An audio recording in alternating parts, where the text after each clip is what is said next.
gentlemen, welcome to the Rivalry Cooldown. So take a breather, relax, and join the experts that I am joined by on everything esports. And so we've got some guests from the last show returning with SirScoots, Nahaz, and Richard Lewis. And then we've got a new, we just had to add the random element, a little bit of chaos with SirActionSlacks joining us this time as well. So welcome, everybody. Fresh from his honeymoon, you can see. He's actually looking happy for a while.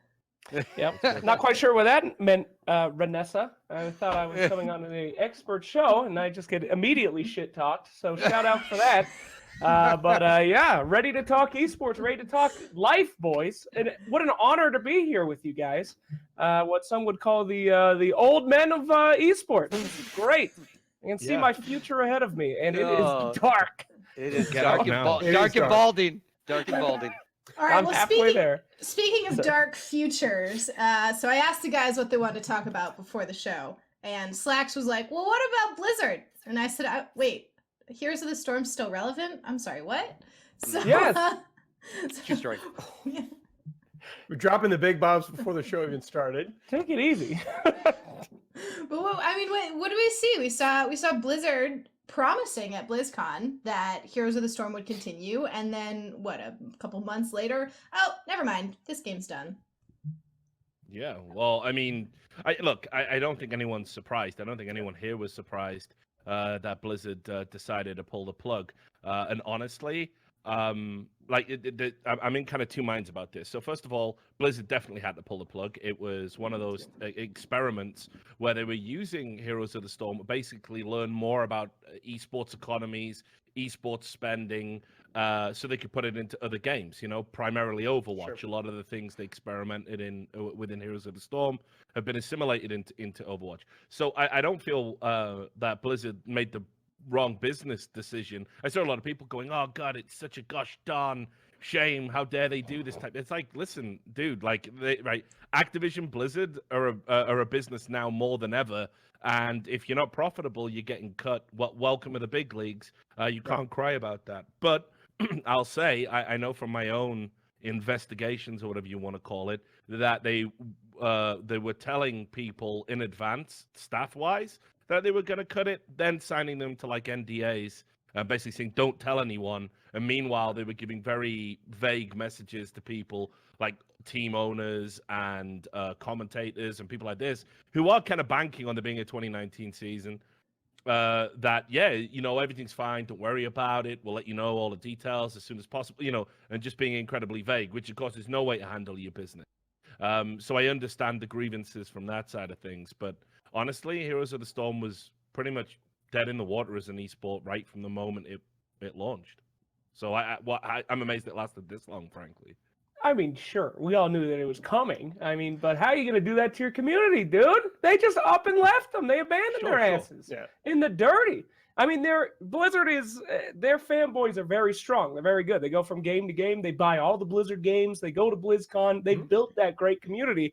And what a hit, especially after the mobile Diablo thing. I mean, things aren't looking. You gotta treat your guys with a little bit more respect. They could have done a blowout tournament at the end. They could have said, guys, we're shutting it down, but we're gonna have a fucking blast. The last show, baby. Woo!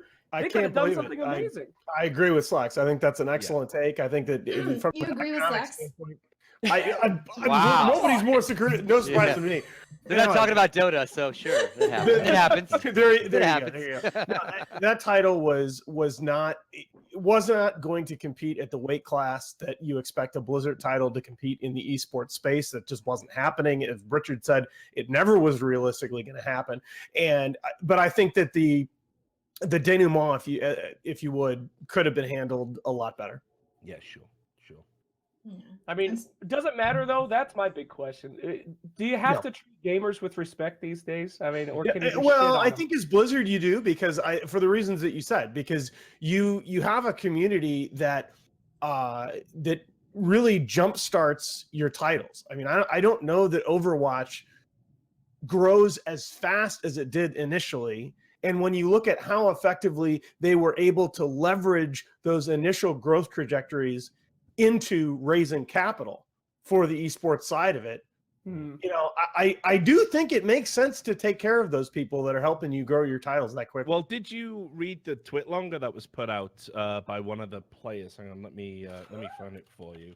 I mean, I love a good Twitlonger, right? I do. Every time I hear someone say, "Read the Twitlonger," oh baby.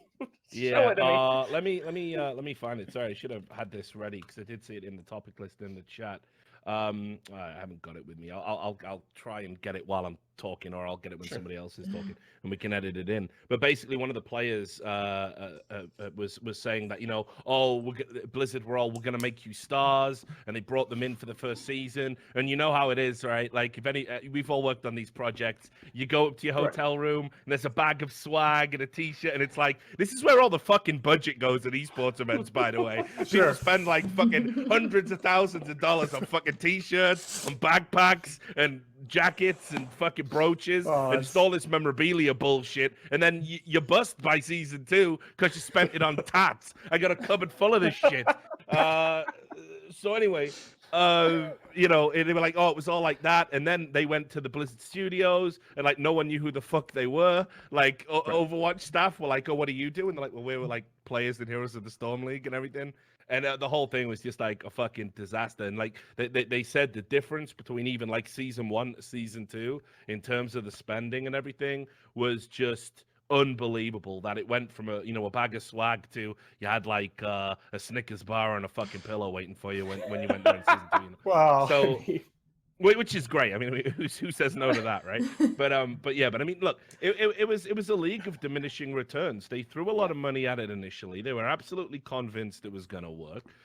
They paid for Heroes of the Dorm. I've said this before. I don't know how many people realize this. It's always been my understanding, and I don't know if you guys have heard the same thing, that Blizzard paid ESPN to have Heroes of the Dorm. It wasn't ESPN decided out of the kindness of their hearts, oh, this is the esport we want to make a big splash with. That is correct, at least as far as I've been told, that was in essence a paid ad. That should be considered a paid advertisement by Blizzard. Yeah, like the game, like the esports award shows. They do the same thing, right? Yeah, those guys for winning. I've heard that also.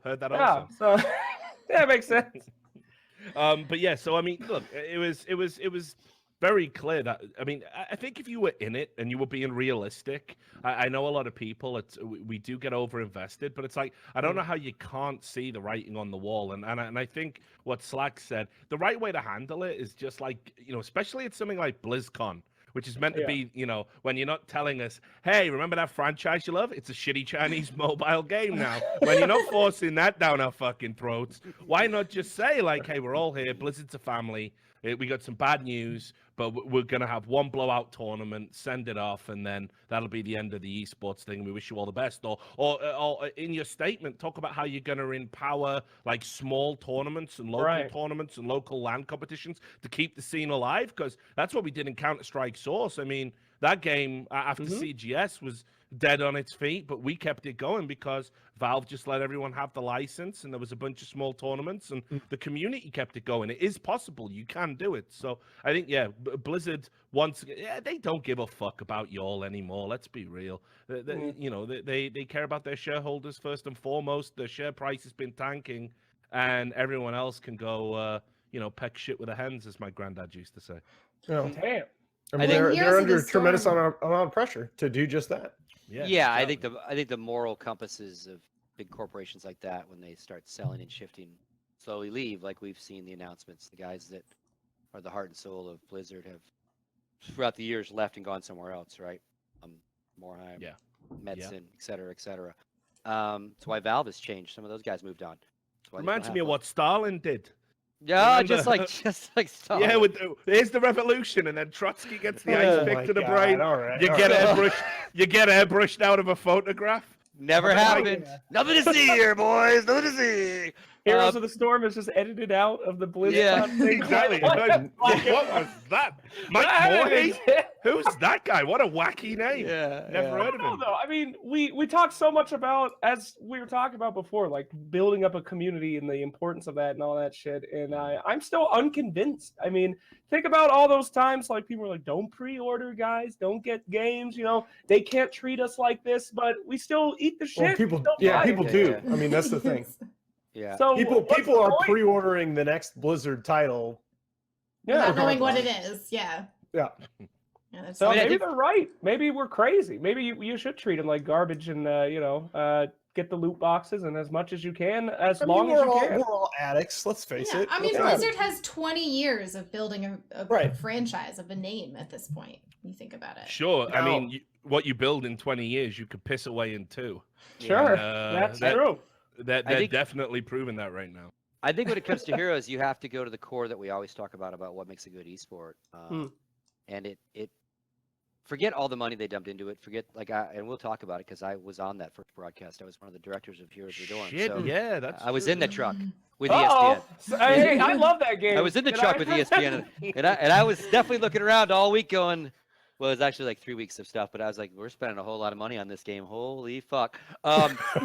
So, but my take always was the game itself has to be engaging, has to have enough of a base, and they had the right ideas. We'll take IP from all our other games. We'll jam them into an easier Fisher Price MOBA kind of style, more team than Yeah, but- individual. And it itself, forget every single competition. It never blossomed. It never It never really had an identity of its own. outside of the hardcore Blizzard nut that's gonna play it. It never Right. just took off as a great game. It just didn't. No matter what, like the numbers will back it up. It never took off. Period. So that alone, then to jam millions into it to try to artificially make it an esport versus let it maybe try to grow, that was mistake number 2. Right? I mean, we talked about H1Z1. It had some success, then failed and got activated late. This one got activated early, but too early and not enough there. The dorm stuff, again, let's also not forget Blizzard owns TESPA. TESPA was a Texas college thing, but then they grew it. Dorm existed as a property for TESPA to use, right? To use that game. So you can also think that if they didn't have TESPA, and didn't have the Rosen brothers who were TESPA that now work for them, maybe that never even becomes a dorm thing. Maybe it never even becomes a college thing, and they spend even less. But that they pushed it obviously towards dorm. That's what I worked on, and they spent again way more money than they could monetize it again. And it's not even like a if you build it they will come scenario, because again, like writing was on the wall with that one, right? And I also would concur that heard all the same stuff that was paid spot on ESPN, but that's standard. Like you can watch a snowboard competition and a third-party production company produced that and bought space on ESPN to use it for advertising dollars. Sure. So ESPN shows it, right? The ESPN guys were in the truck. They were very excited about this whole new thing. And again, on record, it was one of the very first esports things on a network like that, right? Even though it was more paid for. I mean, frankly, MLG did it years ago on canned content with USA Network. They bought canned content and pre-made it and showed it late. But anyway, but again, even they were like, "What the hell is going on?" Right? Like it was just not the kind of game. I think a MOBA's like a tough choice. Like I mean, I remember Right. Exactly. I remember what all the ESPN, the big thick neck 50-fucking-year-old truckers who think the only real sport's football. I mean, they think basketball's a little bit wimpy, and then you're trying to explain to these motherfuckers like, oh no, they're playing video games. And look, he is called Jim Raynor. That's happening all the way out. I mean, the cool part about it was, again, I think the college element was actually pretty damn cool. And again, where Blizzard falls down and where they also succeed is they do not scrimp on dumb stuff. They do not undercut their show. They overspend. If you ask any third-party TO that has to use Blizzard IP, they are exactingly anal about, no. The StarCraft logo needs to be 2 pixels down, and actually it needs to be bigger than your logo. Like, they are on that shit. So when they do their own production, I mean, again, look at their Overwatch shit. That studio, that the same crew that actually now works full-time for Blizzard has worked their BlizzCons and worked contractors on Blizzard. Here's the dorm. Like, they have that same... Their production value is almost too expensive for the return, and Dorm was certainly that. And all their hero stuff didn't match really the revenue of it. But they're never going to grassroots it. They're never going to do it rinky-dinky. And maybe you can pay for that studio with Overwatch, but you're not like Dorm can't make those bills, right? It's just too expensive. Like teleprompters, like multiple jibs, like just really well done production that we're used to seeing in big stadiums that can afford them, right? And the writing was on the wall literally like that year. I was like, they can't keep doing this, and it sounds like they immediately, according to that kid's blog, that next year HGC was totally different, dorm totally different. And the one thing the ESPN guys were cool about and really excited about was they were watching ASU take on Berkeley, right? So they locked into something that you wouldn't lock into if you were watching Cloud9 versus Astralis, right? And there's still forget the game for a moment. The logos, the sport of it was very similar to them in that sense. They were excited about that part. Yeah, I think as from an investment perspective, you have to go back to one of Richard's first points, and that's that you have to write a lot of that off as a pilot for them. Experimenting with what was going to work on a broadcast, because with the benefit of hindsight, I think we can all see they had something like OWL in mind. They had a franchise product, and in order to put forth that kind of product and try and raise money for that, they needed to go out and learn what was going to work and be able to gather some of their own data. Yeah, I mean, it's safe to say they were doing it in StarCraft on a 1v1 type game with that thing, and now they were trying to figure out how to do it with teams. Yep. Well, I can tell you with almost 100% certainty the reason why they were so hopped up on the idea of regionality going in for Overwatch was because one of the big takeaways they thought was positive was what we're talking about here with the collegiate side of things. For sure. Because you tap into an existing fan base, an existing identity. You don't have to worry necessarily about even getting a big organization on board. I mean, and obviously for Overwatch, they didn't want any of the esports organizations. That was the last thing they wanted. They wanted mainstream sports organizations. They only took a handful of endemic esports organizations when they got desperate, and obviously on the proviso they're still running a brand that Blizzard inherently own. So didn't they have to rebrand? Like none of the they're basically separate. Yeah. So I mean, one of the like, unfortunately, Heroes of the Storm esports, its entire it is a historical footnote. Its entire identity is that it was pretty much the precursor to the Overwatch League. Yeah. Which I also think is going to fucking crash and burn inside of 2 years. So. Whoa, Richard. Thanks, Heroes. What's your definition of crash and burn? Let's be real. People already know. I mean, I saw Scott's tweets about it on his timeline. All this money that's coming in isn't actually coming in. Yeah, no. This is not going to be a revenue generator in the short term. But... Well, what's interesting is actually they released their Q3 financial reports. I've scoured them. I'm a bit of a nerd for shit like this. Activision Blizzard, and they said that revenue in the game is down and monthly active users in the game is down, and this is actually being offset by the league. So I mean, I think right there, creative accounting. Well, I wouldn't want to accuse them of that, but certainly I know that a slot in the Overwatch League is not worth $20 million, let alone 60. I don't need to be a financial whiz kid to know that. So I think like I say, I think Blizzard's handling of esports it continues to be inept across the board, honestly. I mean, that's a lot of zeros behind the dollar sign that they've raised for a label of inept. But and again, may be proven right. But it also brings up this whole the bigger debate of how developers' involvement in their own IPs when it comes to an esport, right? And this is a situation, and H1Z1 kind of is in a different way, although the third party was really kind of all connected, that one single element of failure or one single set of decisions can actually end the actual sport, right? Like, since there is no third-party Heroes of the Storm world, there's nothing for these kids to immediately fall back on. There's no ESLs to go to or star ladders or anything else. Right. So there's nobody else that is helping that scene, right? And so if a developer, that's not for lack of interest, by the way. That's, exactly right. There was plenty of interest from people wanting to come in and run Overwatch events before OWL. There was plenty of interest for people. It's historic that every developer has closed down their open ecosystem to take over. League of Legends kicked everybody out and took everything into LCS. Blizzard did the same thing with Overwatch, right? Point being that, like we'll use Counter-Strike or Dota, for example, like an open ecosystem where Valve kind of cares but really doesn't care. that ecosystem will thrive based on tournament operators and everybody in the ecosystem. But one point of failure, if PGL goes out of business, that will dent our events. It won't end our sport. If ESL quits Counter-Strike tomorrow, someone will sneak in. Someone will fill those dates, those weekends. There has to be obviously the need and the want for the product.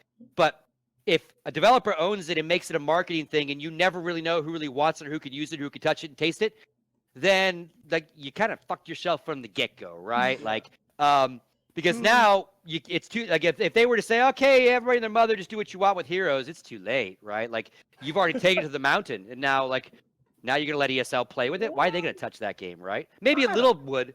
I guess they absolutely would, right? If you went to ESL right now and said, okay, Blizzard is willing to have you guys run one-off weekend Overwatch tournaments between the OWL season, you don't think they would?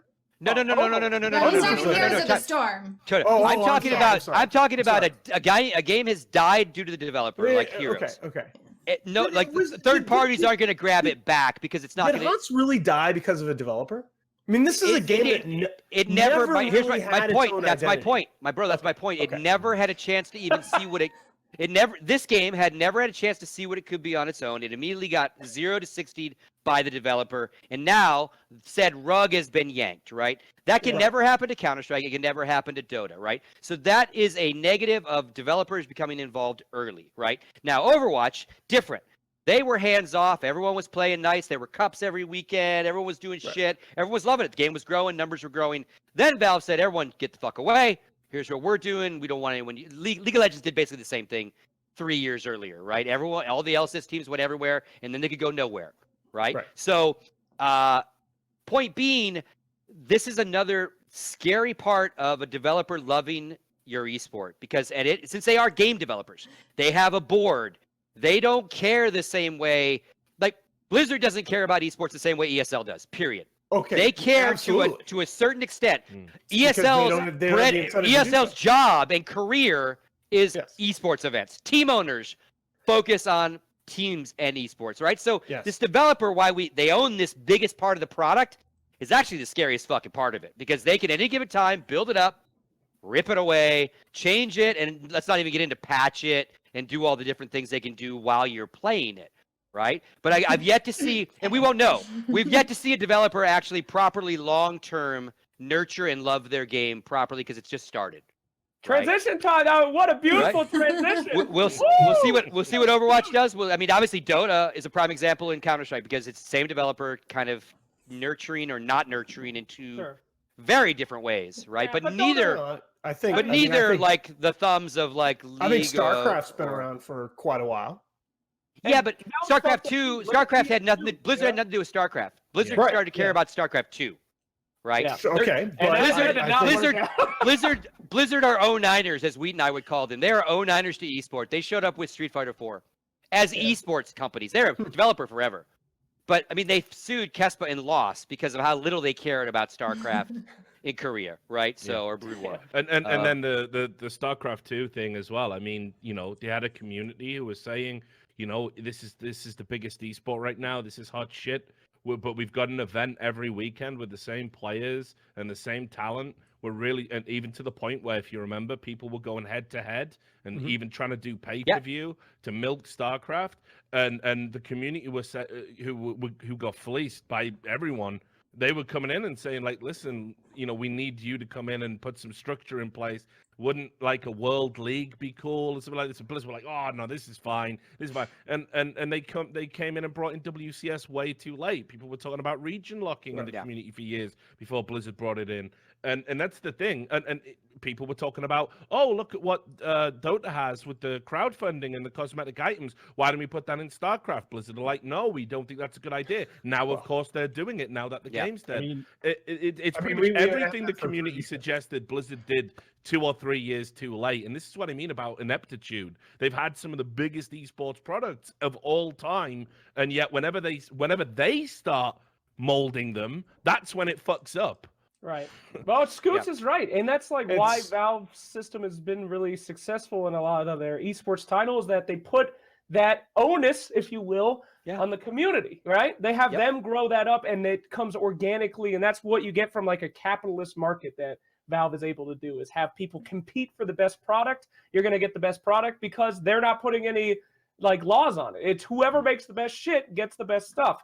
And you get strangled in these markets, like you guys are saying, where Blizzard says, we own everything. The question is, though, Riot is the same exact way, yet they're extremely successful. Where's the difference between what Riot and Blizzard have been doing? Isn't Riot a but superstar?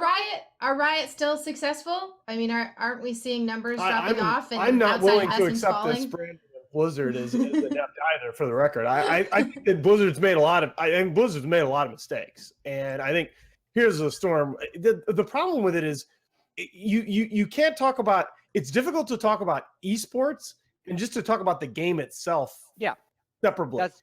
Here's the storm was just never a very good game. That's Overwatch what I'm saying is before. Yeah, it's pretty got to have a good good game. game. Excuse me, that game had an ogre character where 2 people could play it in the hot. That is it was true. innovative. You idiots. It was a great game. You already got your voice line in Artifact Slacks. You can stop what more do you stumping want? for What more do you ogres. want? Okay, it's Whatever. it's over. All right. Okay, so shift a little bit here. So I want to look at another developer, Epic. All right, everyone knows them. And we're gonna shift. Epic, everyone knows them for Fortnite. With the amazing and terrible things they're doing with Fortnite. There's 2 sides there if we want to talk about that. But one of the things people are not talking about is Epic's extreme failure that was Paragon before they even went into Fortnite. And so the lessons, I don't know if you guys are familiar with that at all. It's a little bit like Heroes. It's a little bit like Heroes of the Storm. Yeah, it was worse. And then and so we look at what they're doing with Fortnite now. And it's similar to what happened with Blizzard. It's just that Heroes of the Storm was a more popular or noticeable failure than. By the way, one point I will interject. We don't have to spend time on this, but if Richard's worried about Overwatch, this is where Overwatch needs to start to be concerned, because the numbers that I'm seeing, Fortnite is making a lot of hay in Korea right now. A lot of hay. Yeah, and they're starting to have a lot of esports engagements. They're starting to have events.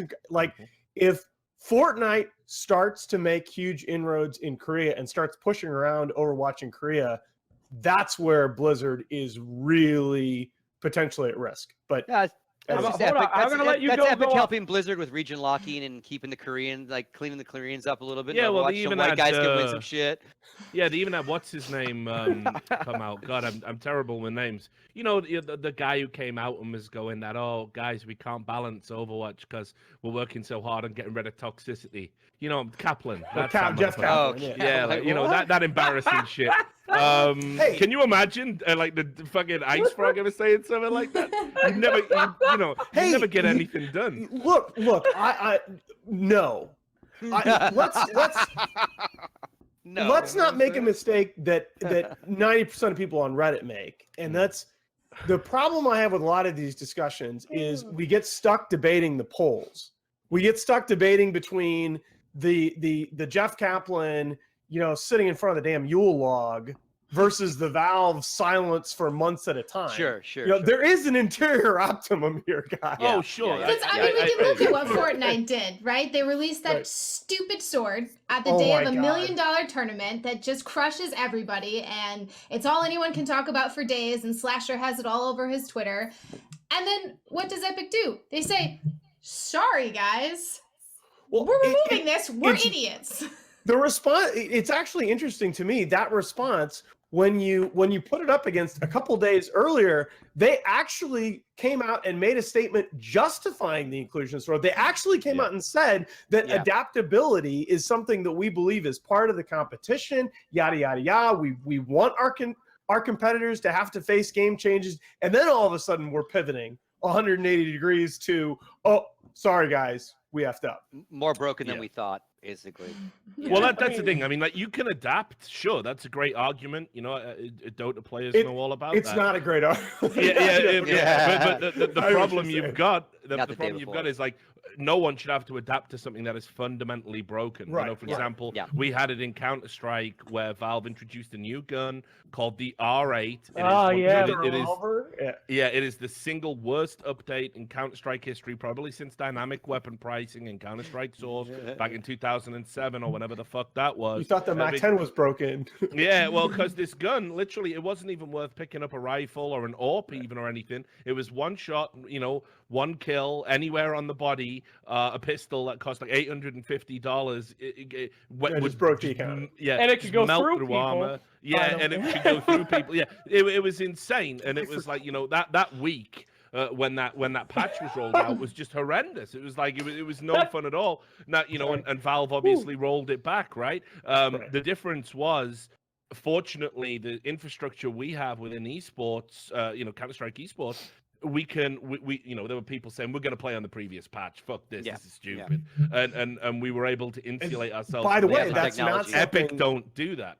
That's not that's not something that we've been able to do in Dota. That's something that I've been bitching about for a long time. And it's interesting that Counter-Strike and Dota, a lot of people don't know this, the two teams are very, very different.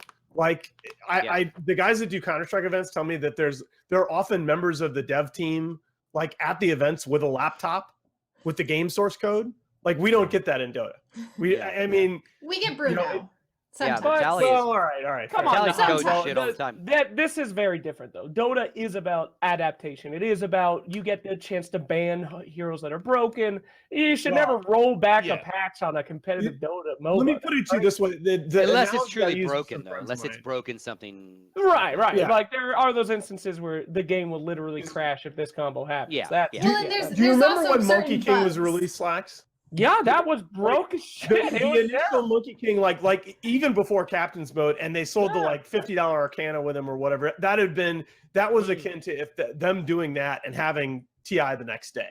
I mean, Right. no, I think you guys all got baited. Okay, you think Epic cares about esports? No, they care No. about the casual crowd. And you know what they wanted to do? Guys, look at this cool ass sword, boy! Woo! And Look, then you know what? everyone goes and gets it. Epic is at the end of the day, their brand of esports is going to be much more geared toward mainstream media entertainment than we should not be directly comparing Fortnite to Dota and Counter-Strike, because I think it's going to evolve in a different direction. But that's all right. I don't think there's one. We spent the whole last show talking about this. I don't think there's one right model in esports. No. Well, They you have had to figure out Ninja how and to- Jimmy how to Fallon do the it. other night. Like we see that Fortnite and Epic and again Ninja, the about poster boy, entertainment. is going a completely different direction than literally the rest of esports. I think Epic's actually doing it right. Let's not forget that PUBG had this before Fortnite had it. They had this on lock, and they did it the completely wrong way. They wanted to appeal more to the skill-based crowd rather than appeal to the casual fan base that was there. So they should have a casual esport. But and what these guys, what Scoots and Richard have been saying about the developers micromanaging. PUBG was guilty of that too, and they had they had like one or two people that were responsible for esports, and they would go to a PGL event and basically tell the talent what to do. It was like, huh? Yeah. I mean, like you're right in the sense that PUBG did mismanage it, but I will say that there was some big differences. You know, Fortnite doesn't have the whole do we play first person or third person divide, which split the player base. You know, there was also just in terms of the age that they were looking at court. I mean, the genius of Fortnite is that it obviously, well, yeah, exactly. It obviously wasn't designed principally to be a battle royale game. It was meant to be a continuation of the kids who grew up with Minecraft coming into another sandbox where you could build stuff. Now you combine that with a family-friendly shooting game. You know, the demographic appeal of that is so big compared to something like even a PUBG, which was the most popular game on Steam. That what Epic tapped into there by having the Minecraft mechanics in a shooter that was very kiddie orientated. You know, even the grenades, it's like, oh look, it's a glitter ball, it makes you dance around it, it's all okay, no one's really dying. Everything's fine. Yeah, you know, I mean that's really smart, and you get to transcend a lot of international laws, depictions of violence, particularly in China. Although I know the whole BR, in Germany especially. There's some stuff going on in China right now that might be impacting on some of these battle royale esports. But I think as well. Are you? How familiar are you with that, Richard? Maybe we'll say that for the next show, but that's that's very. There's a lot of big conflicting reports there too. Yeah, because exactly. Because Tencent I've heard has like said, 3 different stories. Tencent's like, no, it's none of our games. Our games are all fine, and then other sides are like, oh yeah, League is in trouble and PUBG is in trouble. My understanding is there's been a big mistranslation in the so they've got this like what's it, Ministry of Youth Culture and Art or whatever, some Orwellian bullshit because it's fucking China, right? So they basically I'm never going there. I don't agree with what he just said. I don't agree with whatever he just said. Man. Trust me. I love you all. Anyone dropping that Big Brother Beijing 2008, man.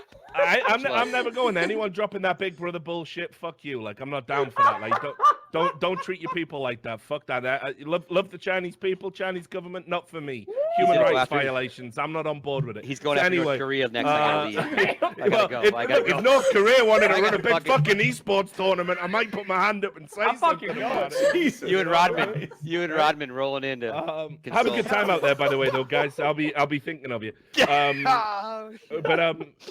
I got stories about that. I told you about the Taiwanese flag when Cadred was over there for World Cyber Games in 2009, and there were some Taiwanese players or a Taiwanese team in a 1.6 tournament, and we used the Taiwanese flag, and a fucking armed police officer came up with the tournament organizer saying you've got to get that flag off your website or we're gonna escort you to the airport. So yeah, not really keen on it. Don't want to go there. It's fine. But anyway, so what I understand is they had this ministry of whatever the fuck, and they were looking at they had to do like a test case on the games, and they were saying we would make changes to 11 of these games if it came down to it, and we would probably ban 5 of these games if it came down to it. Now, where the mistranslation has occurred is it hasn't come down to it yet. They haven't asked the ministry to act on it. Yeah, this is just the... Your sources are excellent. Okay, good. That explanation reconciled a couple of things that I had heard that were seemingly contradictory. Okay. Now, this is according to people in China who are probably going to be terrified to talk to me now because of the shit I just said. All right, but I'll try. I'll take. We're gonna use some intermediaries. Yeah, but bridge of spies shit going on down here now, man. But basically, yeah, I mean, apparently it's been mistranslated in the Western media. Now it might go ahead, but this is the advisory stage of what they would do if asked. So it's very like mistranslations like this. They're not just language mistranslations. They're just people. The Chinese business culture is very different, and Westerners have a very difficult time understanding some of it. It's very like part of the negotiating philosophy, right? Is that every day is a new day. So when you're negotiating a deal, you can have certain things as a Westerner negotiating for the first time in China. You come to the table tomorrow morning, assuming that everything that we talked about the previous day is still sort of there. And that's not always the case, and that's just a part of the business culture. And there are a lot of things like that people make mistakes about. At the end of the day, I'm going to come down on the side that I don't think it's going to end up being a big deal. I don't think League, PUBG, or anything of that is going to get banned. But I had heard some weird stuff. They make some money. Why would they ban that shit? Yeah. Money. Well, exactly. It's all about. I mean, that's what makes the world go round in China, and the idea that that's what makes the world go round everywhere. Especially in China. Sure. So the idea that Tencent and the Chinese government aren't going to be able to reconcile, given how important Tencent is to their economy, I'm sure we'll work something out. Like, I don't think people. Just so people understand in gaming, because I think a lot of gamers, of course, won't follow economics. Why would you, unless you're dumb like me and Richard? But here's the thing, right? People don't understand that the Chinese economy is just so red hot and has been so red hot over the last 10 years. I mean, they are the largest demander of luxury goods in the world. There's a reason that like Dolce & Gabbana had this part of this Valve, this Kuku drama with Valve, the player getting banned that we'll talk about, was set off because there's a very incendiary environment over there right now. Dolce & Gabbana, the fashion brand, had an ad or series of ads that were considered racist. And I mean, they lost billions. Like their stock has gone because of China, right? That there's so much money over there. There's so much disposable income over there on the table right now and everybody wants a chunk of that pie. And like you say, Richard, I just don't think they're gonna ban games when people are so eager to spend money on it.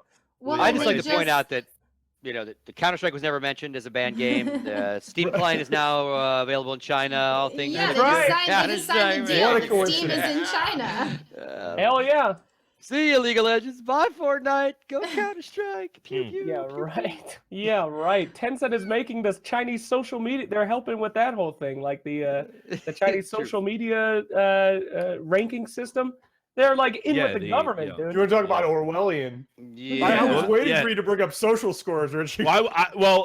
There's just, I mean, I just remembered, based on what you said, you're absolutely right.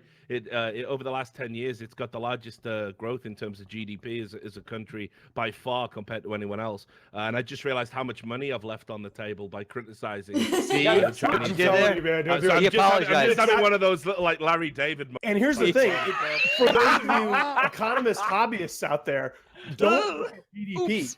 It's actually much more significant than GDP. The actual amount of disposable income growth over there is crazy. It's crazy. Oh yeah, especially now more than ever. And this is what I mean. The appetite for, you know, games, in-game cosmetics, high-end computers, PCs. Yeah. You know, people, you know, reaching out, getting consoles in markets. That's something that hasn't happened for a while. Cars. Yeah, it's jumping off in China right now, and you got to do business in China if you want to maximize your market. I mean, look, movies, dude. Like, why do you think these piece of shit films like Transformers keep getting fucking made and they Reboots, baby. Yeah, and they even Pacific Rim. recut them. Yeah, they even recut them specifically if there's like a scene where, oh, there's a skull, can't show that in China. So they even do reshoots so they can repackage movies for the Chinese market, and they'll make $1 billion just off the Chinese market alone. So it's like, yeah, it's you know, China is so important globally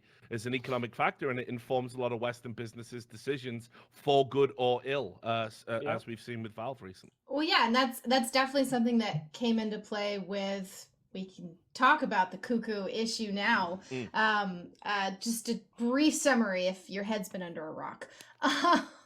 It's just that a couple of Dota players used some, you know, racist terms for the Chinese, and then there was an insane amount of drama about these players being banned from the upcoming major, and then also TI as well. And Valve sat completely silent the entire time.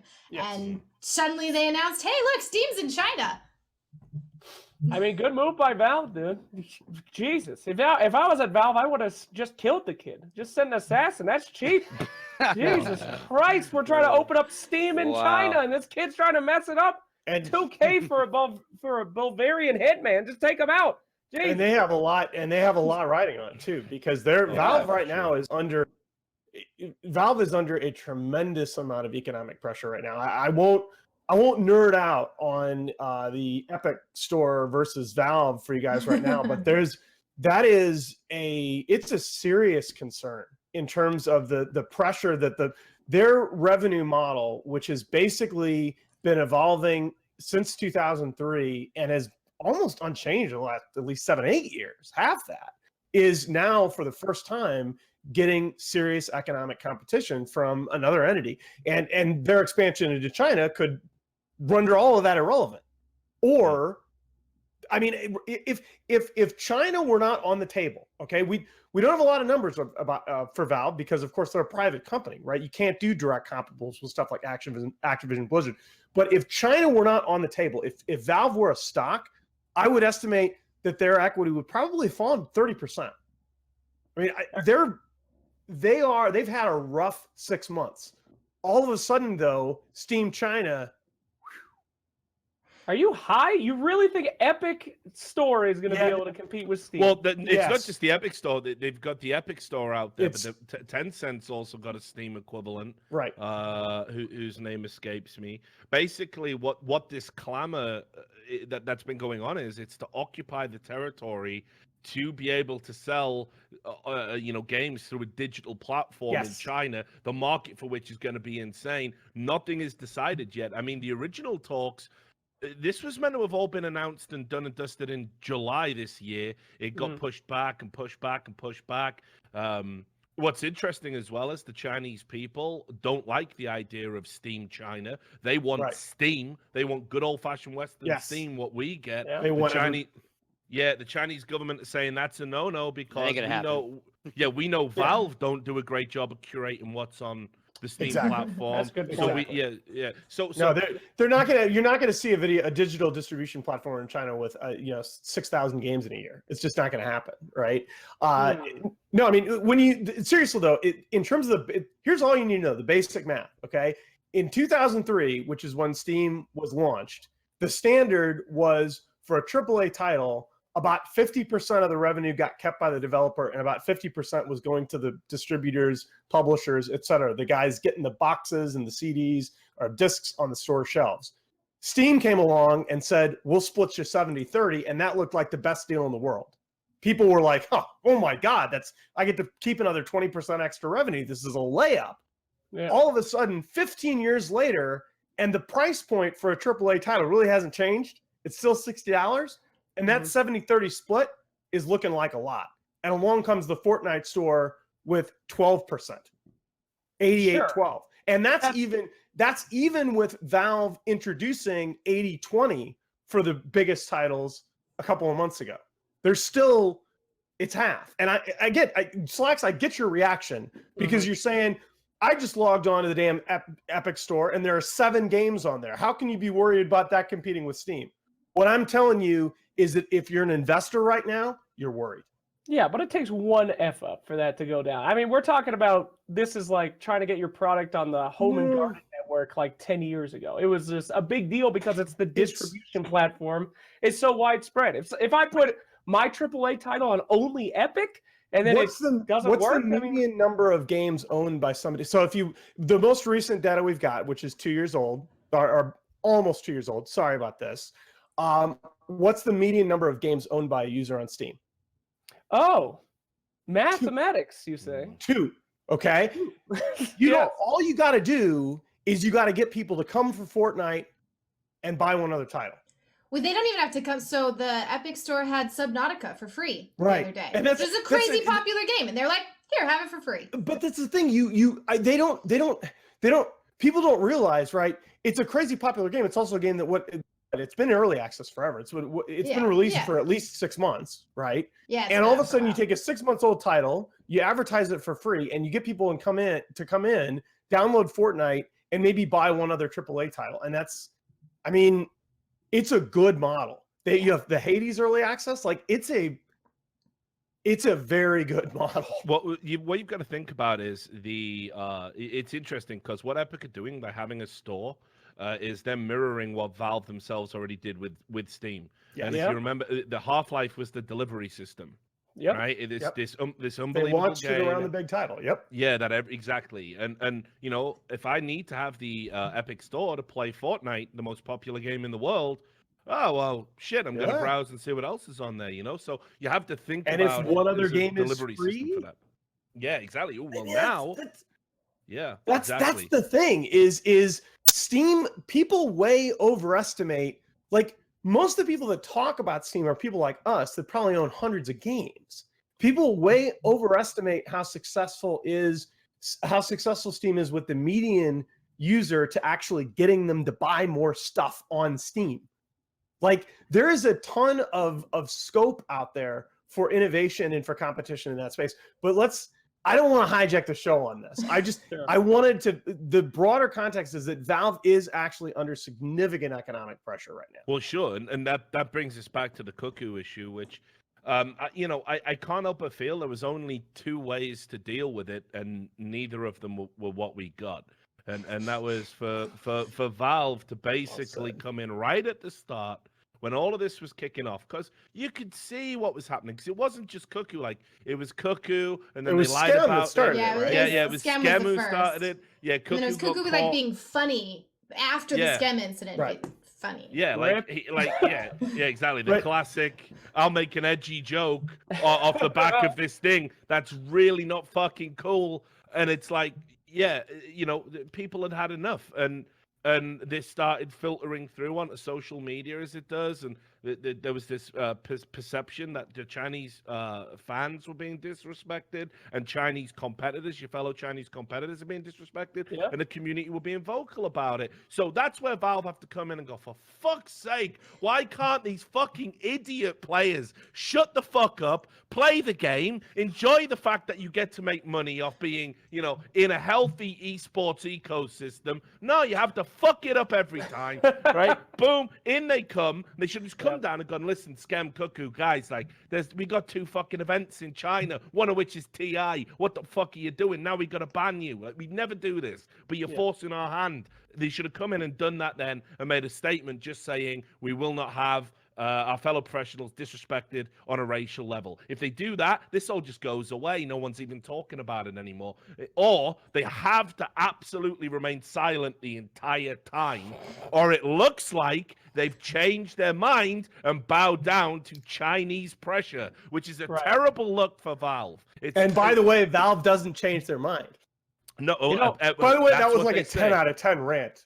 Right. Yeah. Oh, yeah. Well, because it's I know people don't associate me with Dota, but I was watching this. I wrote a like 4,000 word screed about it. It's just so frustrating for me that you know that it got this far. It's like players are just so brain dead sometimes. You do know where the next major is. You do know what country it's in. Maybe don't racially disparage people from that country 3 fucking days before you want to go there. Maybe don't do that. You know, like, so it was so stupid, the whole thing. But as I said, Valve either have to take control or they say, fuck it, man, like, let the chips fall where they may and we'll ride this one out. We talked a lot and the option is... Jeff Kaplan would have been like, boys, and within the hour, there would have been a fucking video. Blizzard would have been on that shit. And that's Valve's problem, though, right? Is that the more they communicate, the more that they have to be held accountable to that communication. And that's a fucking pain in the ass for a company like Valve that doesn't want anything to do with that shit. That doesn't want to hire a community manager. Well, now they've made this precedent they got to live by for all tournaments, because effectively what they've writ into stone, which is one of the reasons why they didn't want to have to do anything in the first place, is now if you say anything racist or racially disparaging, well, you don't. This is the first thing that you said that I disagree with, and that's that. Other than the portrayal of Blizzard, which I agreed with a lot of your points. But Valve is not bound by precedent, much less their own. They have Valve the wishy-washiest statements in existence. Yes, well, that's on purpose. That's good. Look, this is not an isolated incident, guys. This is a pattern of mismanagement. This goes all the way back to, I mean, in the last 6 months, guys, we've had a team disqualified in the semifinals of the regional TI qualifiers. We've had a team penalized on the main stage of the international during the draft on a main stage match because we didn't have written rules. We've had the Schem and Kuku incidents where I still believe, that if Valve comes out within 24 hours with a statement that basically says, look, racism bad, we won't tolerate this shit, I don't think there's a situation. I think that absolutely not. Absolutely and now the latest round of shit with these regional qualifiers, where I think if PPD doesn't tweet, if you don't have a PPD Twitlonger, that you probably have a South American team with 3 out of 5, maybe 4 out of 5 North American players competing into the next major. It's a bad, when Richard said it's a bad look for Valve, it's a bad look for all of us right now. Yeah. I mean, look, I don't know if they've, because I can't speak for how long. I mean, I've always looked at how Valve have managed Dota with a little bit of envy as a Counter-Strike guy. So it's very hard to sort of kind of like reconcile that maybe they've done a poor job of managing when I think by and large, like, Counter-Strike fans are all super envious of that terrible job. Maybe it's different if you work in the scene. But for me, like, definitely these are two notable faux pas. I'm glad you brought that thing up about the regional side, because again, why is it not at the point? Valve are trying to be this. They don't want to be too forceful. That is a viewpoint I respect. I would hate it if Valve ever became like Blizzard or Riot Games, where they control everything. I would loathe that. It would make so many great esports unbearable to operate in. But equally, you can't say, we're putting the onus on you, the organizations, the players, to do the right thing, and we'll only get involved if you do the wrong thing. Right. And it's like, but if they knew what the right thing was, we wouldn't have a fucking situation in the motherfucking first place. It boggles my mind that you're willing to host a $30 million tournament without a complete written rule set. And I have I've lost count of the number of people that I've told. I've told many different people at Valve this, and the answer that I get almost uniformly is, if we wrote down the rules, we're worried people would exploit them. Write better rules. There's literally thousands and thousands of pages written in economics about incentive design and optimal contracting. That's a big part of what my field does. It's this whole idea of, and I think Valve, and it's interesting because Counter-Strike and Dota both have a little bit of this grass is greener philosophy, where I think a lot of people in Dota look at Counter-Strike and go, oh, there's some things over there we really like. Why is the rule set only on Valve and not on every other tournament before the International? Because why would ESL not want a complete rule set for their admins? Because what happens is, and first of all, for ESL events there is. All right, it's not now. I have in the past criticized internally. I've criticized ESL because I've said, look, these ought to be. I just threw them out there, always like, published. Why would TOs not have a? Why does Valve have to dictate just because the end ring? Because they sponsor. Tournament. Because Valve has veto. Does Valve go to every single major and run them and they're on board? Exactly. No, but it's a free system. That's the way it should be. It's not a free system, Jake. Yeah, it is. Everybody knows most importantly players, but organizers, fans, everybody knows that lurking in the background is Valve with the veto power.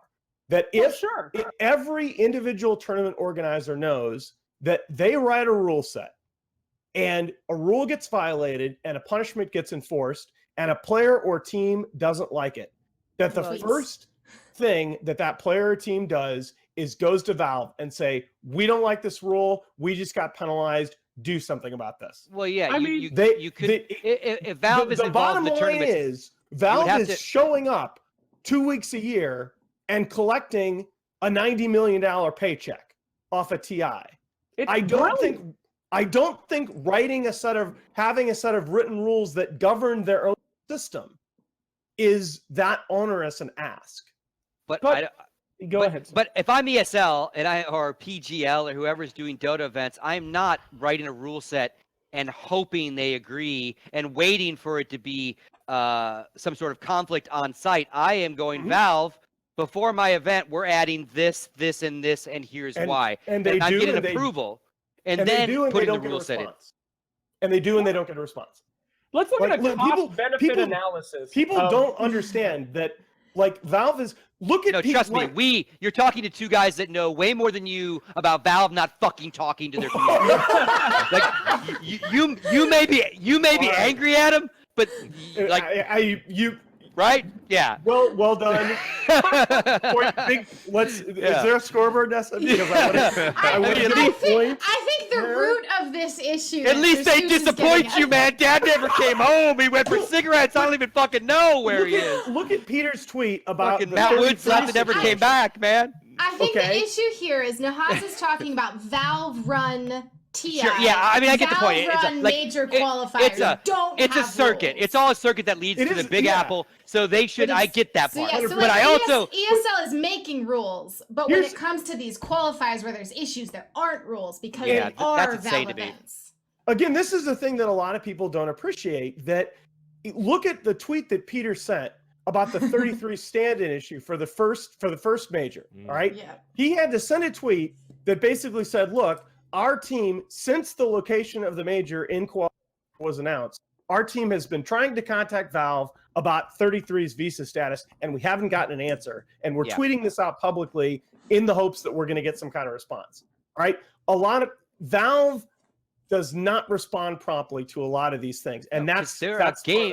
This reels back to the very first conversation. What are these guys all good at?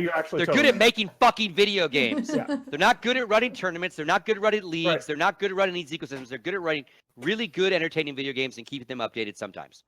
So what do you want to do, Nahaz? Do you want them to buy out a completely new section of Valve that's their esports section and pay all those people? Why? Sure. Why do that? Cost benefit analysis, baby. TI's been happening for 9 fucking years, Yeah. and they've only had to come up twice in the last 6 months. What a goddamn lifesaver that's What been did for the you just company. say? I mean, they've had 2 major esports problems, and it's been the China and the qualifier thing. Yeah. And that's like where they had to You have step not. in. Okay, you. I mean, they've had to do shit before, That but is this is like the serious so shit. not all right. But at the same time, they haven't had to pay anybody to fucking worry about this for 9 years. Don't you think that that's genius that they've been able to do that? I know. I think that you've been gambling and winning. I think that you're the player. I think you're the player at the blackjack table that says, "I just won 9 hands in a row. I'm gonna push all my chips in on number 10." You know, I bet Heroes of the Storm would still be around if they didn't have a PR department. I mean, Flex, you just won, man. All right, you just won the conversation. All right, go ahead, sir. Sorry I interrupted you, Scoots. What were you saying? No, I mean, I was going to say, I think, again, it comes down to priorities and where they decide to spend their money. To your point, Slacks, you're like, it's, for the most part, not a whole lot of bumps in the road. It's going well. We are making a shitload of money, so we're going to keep, this is what we do. We dabble. We dig our head in a little bit. We fuck around a little bit, but we're really going to be over here. And Counter-Strike, they'll flat out tell you that. Like, yeah, Yes. we're here, like, once a major, and, you know, we kind of care about what you're all doing, but, like, if you tell me your contracts are shitty, or you tell me owners aren't making money, or no one's making money, I'm going to tell you that, obviously, that they're not doing their business right, and they shouldn't be in business. But we have a whole game to worry about. Right. If anything, maybe Dota has a crew that is actually more worried about esports. And to your guys' point, maybe not being active as they should be, but, like, we don't even have that. If I reached out to any of those guys and said, hey, ESL's got a fucked up rule, this is fucked up, I have done this for 2-3 years, they're like, yeah, sorry to hear that. What they always throw at us. And again, because these guys are game developers. Yeah. I don't know about the Dota guys. Yeah. These guys are game developers. They're not esports guys, right? They are twice a year, right? And what they always say to us is like, look, what we always tell players is no matter what you do, sign the shortest contract you can, because you can always get out of it. We're not going to go babysit and yell at ESL or yell at your team owner because you signed something shitty. All we're going to tell you is don't sign something potentially shitty for too long. And that is their advice. They had one of their very first meetings with pros. They sat them down at a major, and that was their advice. Get a lawyer and don't sign anything too long. Which, again, some developers won't even talk to their players like this, so at least they're player centric. But like they're not going to get involved in any of this. Whereas that's why ESL has a very comprehensive Counter-Strike rulebook. So they do for Dota too, but you know, here's the difference though. You say Valve isn't an esports company, and you're correct. But the difference, no, I'm saying the Counter-Strike guys aren't. The biggest difference between the two scenes is that I don't think the Dota guys are any more interested in being an esports company than the Counter-Strike guys. But the biggest event in Dota, the 75% of all, conservatively 75% of all prize money that's handed out in the season occurs during one event in Dota, and that event is run by and it's also completely. And it's a global phenomenon. It gets worldwide attention. It's got a spotlight on it. It's everything. Yeah, and maybe some of those guys are begrudgingly like, fuck this TI, man. Like, I just want to work on patches and shit. Now half of the year I got to deal with this fucking shit, and we got to make graphics for the band. Like, who knows, right? Yeah. I just know that our guys have like the Counter-Strike guys just don't even fucking pull punches anymore. They're like, yeah, this is what we care about. This is what we can help you here, here, and here. And all of this, you're on your own. Good luck. We're never gonna, they're never gonna Blizzard it. They're never gonna Overwatch it, League it. They might assist some players and owners doing shit or whatever in years, but never in that scale. All I think you can ask of a developer is to be open and honest and time consistent about what they want to do and what they want to handle. The problems come when you get these developers that say, "Oh, well, we're fine. We're fine with you, tournament organizer, running an event." But then they come to the event, and after day one, they sit down and they say, "Oh, no, we want this rule this way." Like if the Counter-Strike guys watched every tournament and kept hitting guys with emails like, "Hey, face it, that event you did." Like, again, outside of majors, that wouldn't work, right? They wouldn't do it, but the TOs would be like, "Get the fuck out of here!" Like, now you care, right? But again, here's the other thing. It goes back to this thing. Like, what happens to your game if there's a change of heart in the corporate mentality of Valve and Dota, and they decide that the international is no longer worth the effort, and you have to go back to a ESL, PGL only world with no big carrot? What happens to your game? That's a right? good question. Because again, Richard and I are jealous as fuck, right? They don't let us crowdfund. We have no option to see how many millions our fans could throw out, right? We had esports cases a couple years ago; those are gone. But it's true. If Valve pulled the majors, CS would be fucking fine. Yeah, because and Dota would not. We'd replace it, right? Because it's not that much of a difference. But what would happen? Like again, much like Overwatch would, like, well, how much would that impact? I think they make too much money. Dota and would be stupid. end. But I don't think Dota would end. But I think, and you also have to be careful about the crowdsourcing. Like the crowdsourcing, 4 years ago, as a content creator, as a workshop artist, you could make items for Dota and you could put them on the marketplace and you could individually make a profit. Now all of that revenue is captured by Valve through the major. Yeah, they shifted that whole thing, right? Yeah. And I think that's part of the problem is that Valve runs the entire scene for a month out of the year.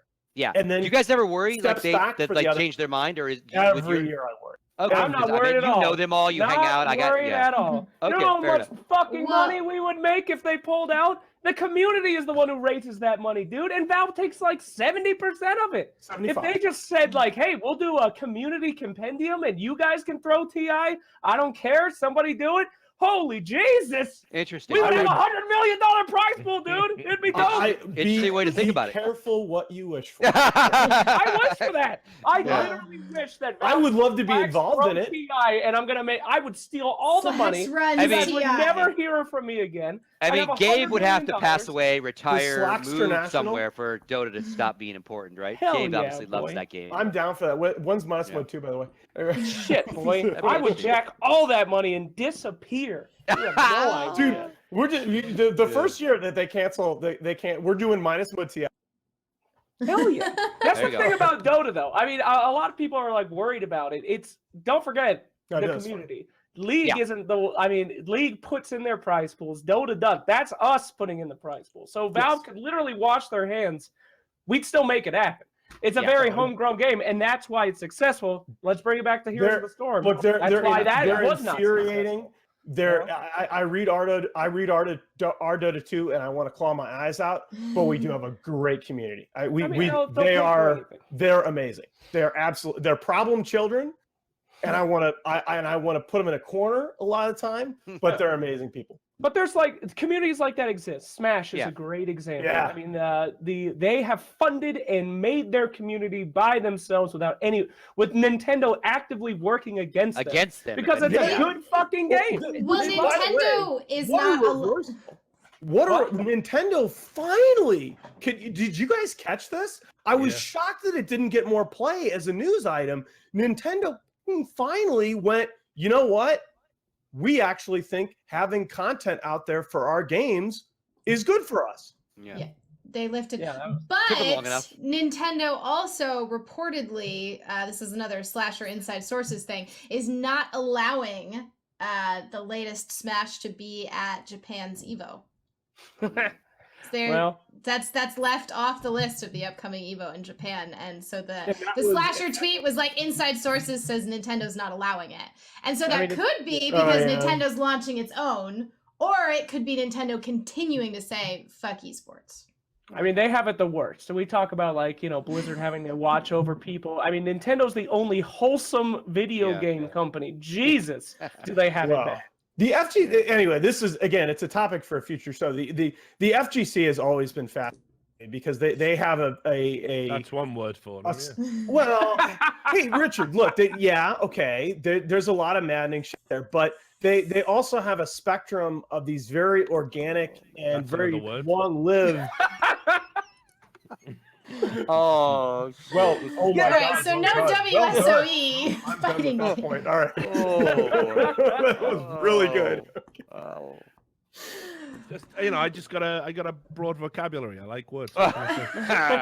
Anyway, I think there's a lot of, the interesting thing to me has been to ask with Smash. It's a great community. What could it have been had it been allowed to evolve down more mainstream esport channels? But again, very long topic worthy of a show in itself. But these like things like Counter-Strike, Dota, Smash, these are inherently good games with good communities. Yes, Would do it without any help. And that's unlike what Curves the Storm. yeah, unlike a lot of these Blizzard titles. No offense, Overwatch, but I, mean, I still don't understand how that can work because I gotta add as well. I don't consider Smash to really be part of the FGC. I don't think do do much either. Honestly, that's fair. That's fair. Yeah. No, there's a big rift between them forever, right? Like it's its own. It's its own. You're not us. Yeah. That's a good point. I think now they're a little bit more I ain't together talking than about before. those guys. I mean, like when esports first came calling and Smash, those guys kind of embraced it. You know, you had that documentary, everybody was blowing up. You know, they were going to talk. It was the mainstream FGC guys who were going, look, the Smash competitors, they have a green room. Oh my God! This is how. Look at these narcissists. I'm like, holy fucking shit! What world are you in? I'm sorry that you fucking Sammy the shitter who goes to his fucking local FGC event every fucking weekend is so desperate to play somebody who's actually good that you want to suppress an entire scene so you have your boring fucking story that shouldn't matter to you in 10 years time when you grow the fuck up anyway. I'm so sorry that like an entire group of people have to fucking starve just so you can have that moment, but maybe you're being a bit fucking selfish. Just a thought. That's you why are on fire, Jesus! I'm used to being, when I do these shows, I'm used to being the one that delivers. Rivalry needs to give you a show. Richard, do you have your own shows? Do you have your own show or anything? No, but how do we find you? They Rivalry like that I say these things like secretly, but they can never allow me to say it on their dime. They have to do business. You know, like I don't give a fuck. I mean, are there any bridges left for me to burn? Probably not. Anyway, all right. So Slacks. We build them at night. Now that we're on during the day. Good game versus not good game. You want to talk? you want to talk about Artifact? What the fuck? Oh God! How's that playerbase looking? That's a turn. Despacito? Yeah, hell yeah, boy! I want to talk about Artifact. Artifact's the best card game in existence, boy. All we had to do was pull the chaff of the Hearthstone filth. Now they're all gone. Are you worried right now, Mr. Slack?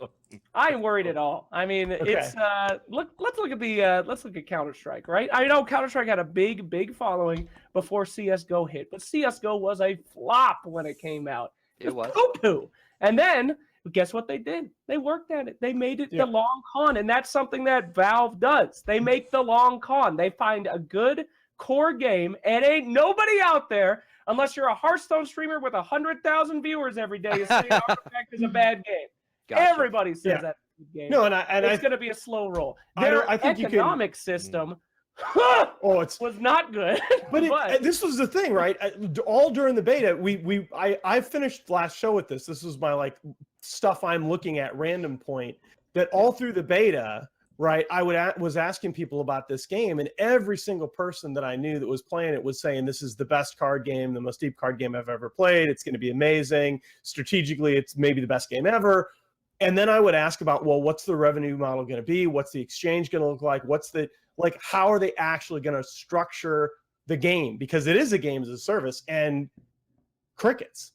Yeah. And I think that's what that's what you're seeing. That's basically how the launch is going. But those are not you can have the best game ever, and if you don't run the revenue model and the economic ecosystem properly, you're going to screw yourself. I mean, another game, you don't have to go all the way back to CS. Look at Rainbow Six Siege. Rainbow Six Siege was an absolute bust for a year longer, and it took Ubi going back. They're a well-capitalized company, going back to dedicated servers, going back to re-examining that entire space and the way that they were marketing the game to resurrect that title. And it was always a good game. I think Artifact's going to be fine as well. I just wanted to hear. I wanted to hear what you thought. I mean, these are fixable problems. So economies are fixable, as you know. That's your job. You want to have one without that. So you can fix economy. You can fix player base. You can give fan service. You just have to have the core game be good. So, a lot of people left. None of this would have happened if Valve just said that instead of releasing the full title, we were in open beta. No problems at all. They would have had zero issues, but they were very confident that their product was good and that it was okay because the nerds will leave, but the true gamers will stay. And yes, all 8 of them did. But unfortunately, doesn't come on down to the tent. Yeah. Well, I think don't that they was, still have the $1 million tournament planned? So like they yeah. launched How much launched have you heard Dota. about that? When's Well, that supposed to be? It's supposed to January. be in January.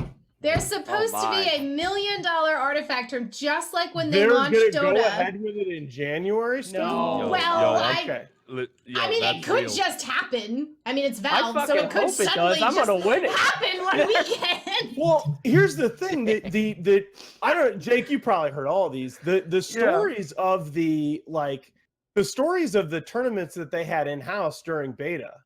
Oh, I was in every one of them. Were you actually in them? I was in every. I have the highest competitive loss rate in Artifact. I've been in every single tournament Nicely since done. its inception. I've Nicely never done. won a game. These individual tournaments, the thing is I never had a beta key until everybody else got one from TI. But like Bruno would be messaging me and just the things that happen during these tournaments are I don't know. The game is crazy good, and I think I hope a lot of people will watch the tournaments and watch the amount of stuff being figured out on the fly. I think if there's a player base at all by the time the first big Artifact tournament happens, I think it's gonna be a huge hit. But I mean, I hope Well, maybe if it's not. on the Epic launcher and you can get the game on. Get You those wanna see Fortnite our kids. future. drawing the cards. Richard's all about the long rant. Scoots is all about the ball shot. God Just damn. You should go work Just your like Riot Games Scoots. executives. Hey, what a transition! Hey, smell this. Pull my finger. Hell yeah!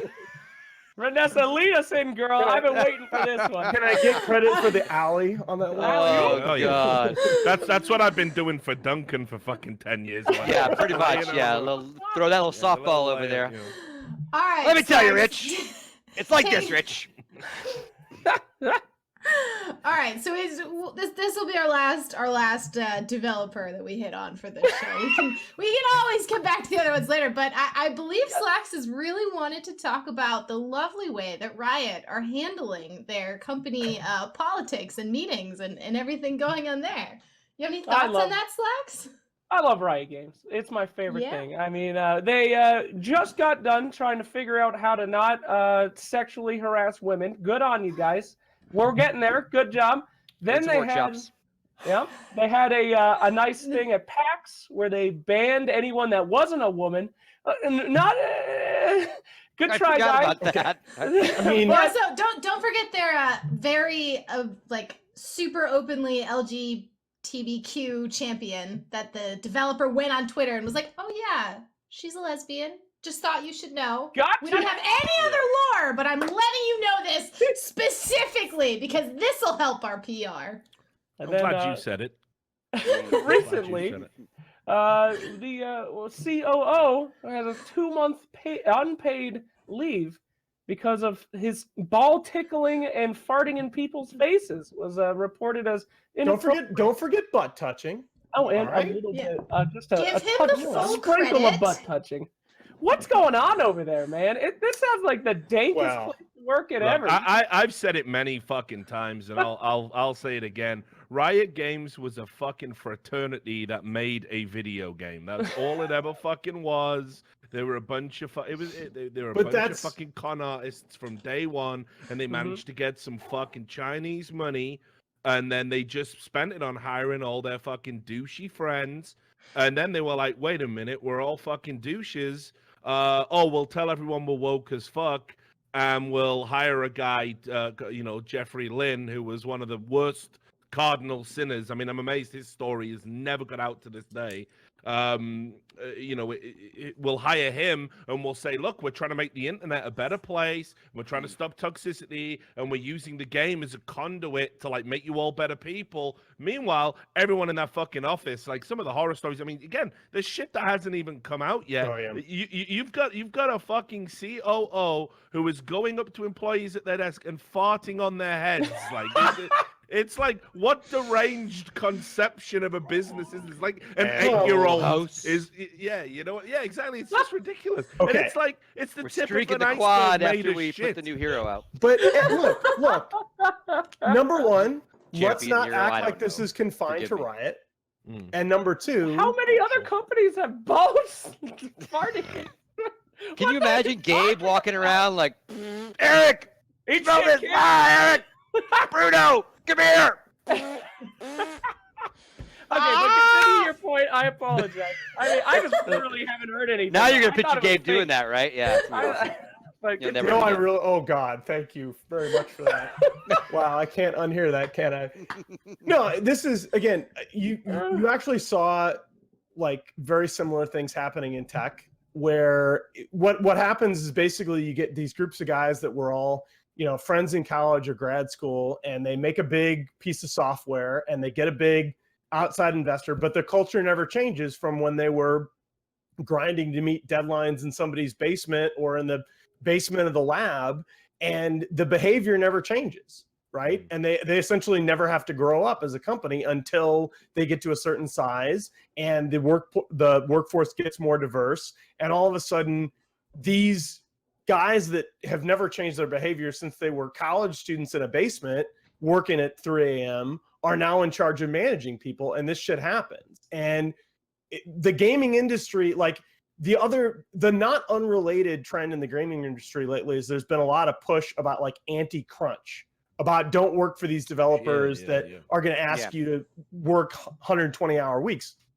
Well, I mean, this is all the esports and the gaming industry as a whole are growing up as industries. And this is a natural part of the transition. That said, yeah, I mean, Rich is right. This is just, there are always the worst offenders. There's always that one party frat.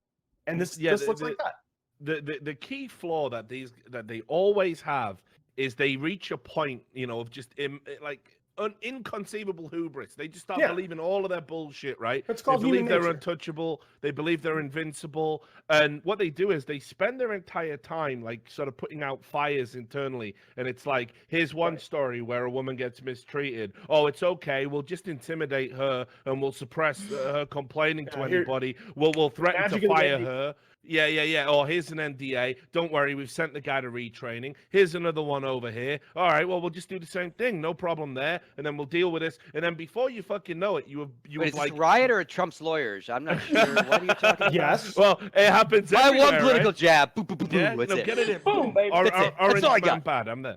all I got. Right. So they do it for everybody, right? Like, and then before you know it, these people all start talking to each other and they're going, fuck, they fucked you over too. And if it wasn't just me where they missed, oh, actually, this is a culture. So then what happens is they all get together. They all fucking feel empowered with each other to tell the story, to tell the truth, and the consequences be damned. And it all comes out at once. Right. Meanwhile, they've been operating under the premise for years that we're, 5 fucking years or whatever it's been, we're untouchable. No one's ever going to get us, like, blah, blah, blah. We can just do whatever we want. It's fine. And that's why you have these cataclysmic cascades when it all goes public. What they should be doing is, in the first instance, like, if you don't trust yourself to manage other people, I've been responsible for other people, I've done it where, okay, let's make sure, let's cover all the bases. I don't want a woman who's going to come to me with maybe a personal problem and she needs some time off work to feel intimidated because I'm a dude. Bring in a female member of staff. Hey, maybe it's something that she can't talk about with a guy, so I'll take a backward step and I'll let one of my female colleagues deal with it, and then she can fill me in on the download. You have to start to learn about how to like just manage people and what's safe and what's the best way to handle it. You have to educate yourself. Yeah, Absolutely. these motherfuckers have no interest in that, because what they want to do is they want to swan around their gaming events like fucking Lord Fauntleroy. Look at me, I control esports. Like, these people are fucking clowns. I mean, like, it's embarrassing. Like, they are so socially underdeveloped for the status they have, the age they're at, the income bracket they're in. It makes me sick. Like, I can't believe that these are like the powerful representatives of our industry over in the Silicon Valley. And is this the harshest penalty anyone's gotten so far based on all of this stuff? Can we note 2 months of 2 months unpaid with leave? pay? Like, No, that's it. Is it unpaid? I believe it's reprehensible. So of all these stories, no one's Nightmare. been fired yet. No one's been let go. Nothing like no that. one's been This is the arrested. worst. This is the worst. I love how- you guys. No, it is a big. I'm telling you. I don't get how someone's not fired. Somebody's not when scapegoated you're on this a thing. consultant, for an example, and you're brought into the middle of shit like this, it's really hard because all of a sudden you're looking at this one incident and you're saying, yeah, that asshole deserves to be fired or whatnot. But then you realize there are 17 more incidents that nobody hears about. You can't and blame one guy. If you set the precedent where this one guy gets fired, everybody else is going to court. It's not even that. You can't fire the ball tapper because the ball tapper knows about the nude hoarder. Right. And then you have to fire the nude hoarder, and then the nude hoarder goes, well, wait a fucking minute. You're Remember that strip club we went to? Yeah, you're the feeler upper. Yeah. You're the person. Got him right here still. The lap dances on the corporate account and filed it up as a steak dinner, you know? Like, everybody knows all. That's what I mean. It's like the So they all broed up around each other and basically said, hey, bro, like, we got to give you 2 months, man, but just go enjoy it in Hawaii. Yeah, like, pretty much. Legit, I know exactly the conversation that fucking happened. They go to Scott, they go, listen, this is really fucking bad, dude. Like, and it's going to be super embarrassing. But don't worry, we ain't going to fucking let you go. We got you back, but you got to be out of the firing line for 2 months. And to make it look like we took a punitive measure, we're going to not pay you. But meanwhile, this motherfucker don't need money. He's all shared up from the 10-cent buyout. Yeah. Like, he just had a payout. That's probably more money than I'm going to see in my lifetime. Did he lose his 2018 bonus or just lose the last 2 months of his paycheck, right? It's a nonsense. The blessing and curse of esports is that in 2 months, everybody's going to be talking about something else and it'll be completely off the radar. 2 days. It's short attention span theater. I mean, yeah. Like, credit to Kotaku, for keeping the dream alive. Yeah. The reporter Cecilia, she's writing about this stuff. There's a class action suit going on as well, which hasn't been talked about as much. And the class action suit's all over the place because it's got like, a guy used the word bitch in front of me. I consider that pretty minor. It's inappropriate, but I don't consider it a big deal. And then it goes like, and somebody got raped at a work party, and you're like, I don't know. Maybe get the police involved for that. Like, So why arrested, right? It's like I don't know if a lawsuit's the way to go about that kind of thing. So there's a lot of swerving all over the road in the Riot lawsuit. I've read through it, and it's like fucking Riot's a nightmare company to work for. You only have to go on what's that thing, Glassdoor or whatever the fuck it's called. Glassdoor. To figure that out. But I hope we get to the bottom of it and eventually someone's held accountable. I mean, shit, man, the bug's got to stop at the top, right? Mark Merill, fucking supreme cultist overlord. He's got to carry the can at some point. He's made his money. He has no real power in the company. What the fuck are you still in the building for? Wow. Sacrifice him on the altar of wokeness. Get him the fuck out. The other thing that we should say is that we all, at least 3 of us, and probably even all 5 of us have crapped on esports journalism when it's failed in the past. And there are some people that have worked very hard to bring these stories out to the light of day, which I think, Richard mentioned one person. And I know that there are others that deserve some respect for that work. Sure. I mean, Kotaku's an absolute fucking rag, but, It's like the saying about a stopped clock, right? I mean, they've done good work in this instance. You got to. Well, and there are some sites out there that I really don't like, but that have a couple people working for them that I do. Yeah. So, Good. Yeah, we know you're not a big fan of Rivalry, but it's fine. Yeah, I don't even. What do you all even do? No one even told me what the hell this is about. I don't even know what day it is. What are you talking Is this like children crypto mining in Africa? Like, is it like are there blood diamonds involved? No one told me. I don't know. I don't care. I sold out. Got nowhere to go but up. I love the Rivalry guys and gals. And we here at Rivalry take the Riot allegations very seriously. So head on over to rivalry.gg/ball tapping to get your $350 of VIP bonuses right now. Yeah, just like that, we're all out of it. Act now when you get the novelty ball tapper. Hell Time for the holidays. Great stocking stuffer. Fun for all the family with balls. Didn't think this podcast to be edgier than by the numbers, guys. What the fuck happened here? Slacks, are you satisfied? I'm coming off vacation. I'm fired up, man. I go for days. What a podcast. That cruise line ought to pay you because I've never wanted. They really should. Gracious me. You hear that, Royal Caribbean? Let's talk about it. Actually, I want to talk to Rivalry. Rivalry should like pay for us all to do this kind of shit at sea for a week. You know. Yes. Let's see. I need to Yeah, get the with international Steven. waters. That sounds Need to get great. Yeah, Steven. because Need to get some of that funding. That cruise ship Dota tournament went so well. Yeah. The Well, tournament yeah. that may or may not have ever happened. We're gonna put that behind us with this one, man. I'm telling you. No footage from the tournament. No attendance from the tournament. These guys won. Trust us. Yeah. No, really, they did. Really, they did.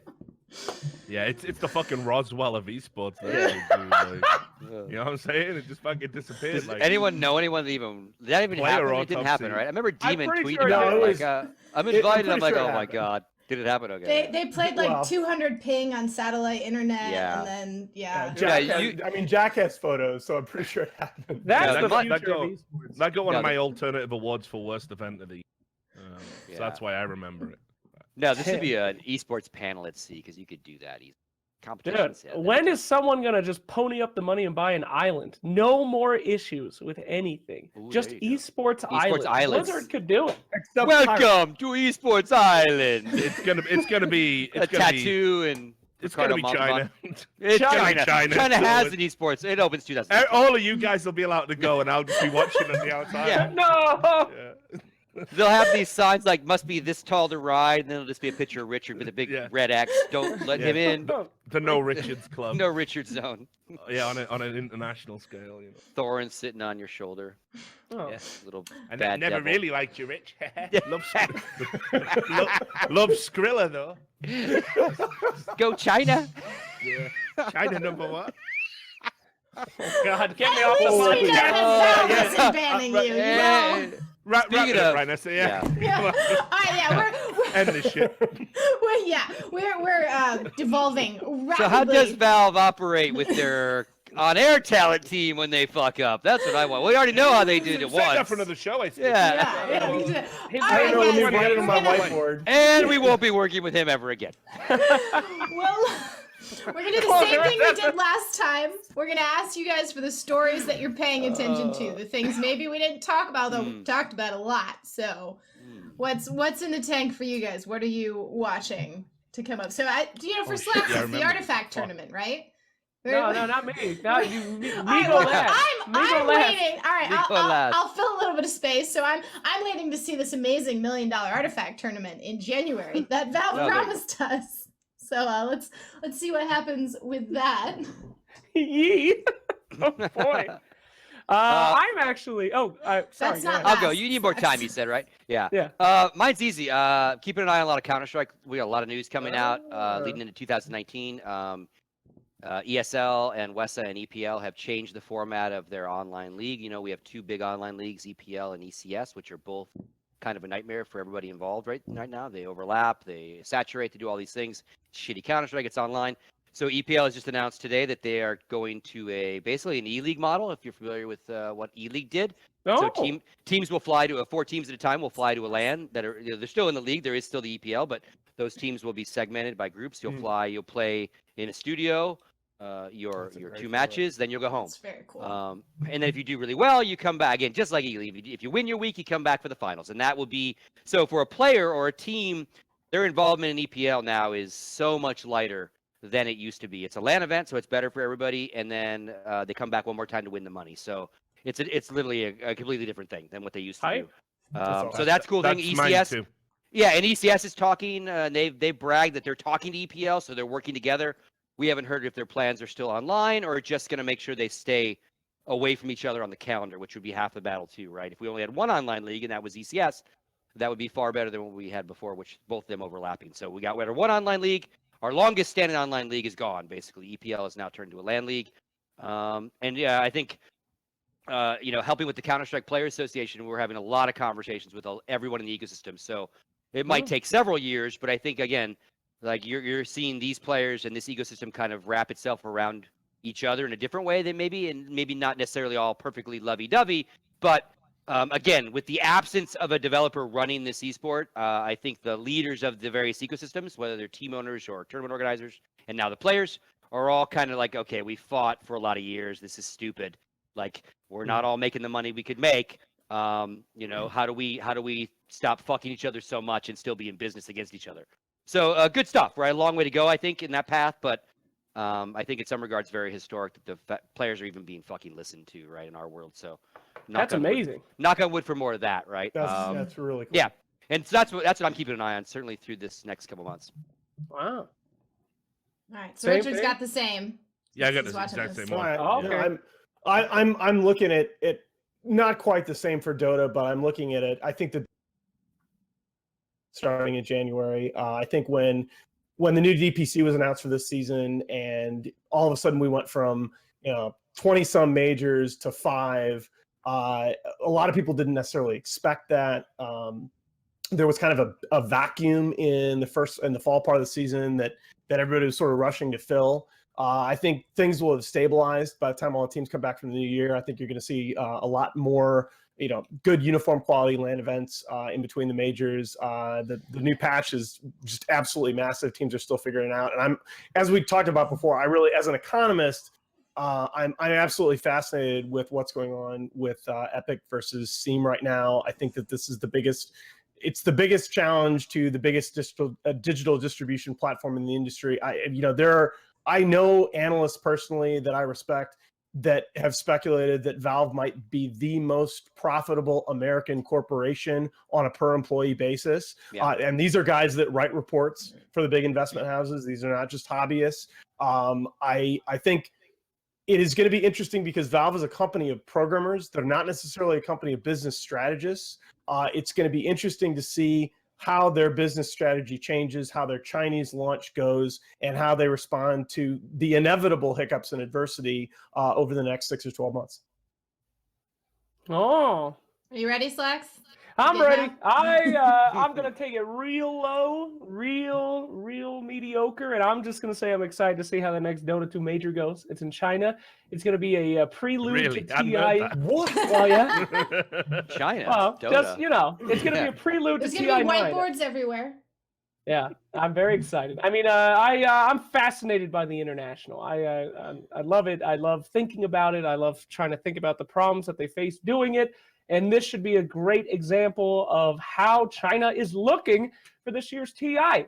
So very excited to see how this next one goes, because the last Perfect World event went really well. So we'll see how this one goes. But I'm worried about how TI9 is going to be in China. Let's see how this major goes and see if it's a precursor. So If I put you on the spot, yeah, and I said on the spectrum of Shanghai Major to TI8, where do you think this next one? If Shanghai Major was a 0 and TI8 was a 10, yeah, Zero's where do you generous. think where do you think this one falls? Which one? The major or TI? The next. Let's just do the next major. Let's just do chunky. The next major. Let me just say that I have been to a lot of majors. I've only turned down the ones that I think would be more fun to watch than to attend, and the only one I ever turned down was Shanghai, and this one. So I got high hopes. Alrighty then. This is gonna be a good one as a viewer. Shanghai Major As a viewer, okay. As a viewer, Shanghai Major was the greatest tournament that ever happened. My metaphor for that, it was like watching NASCAR and knowing that every single car was going to crash. It was an incredible journey, and I hope we get that again here today. Oh my. But no, I don't know. I think Do you see what I deal with?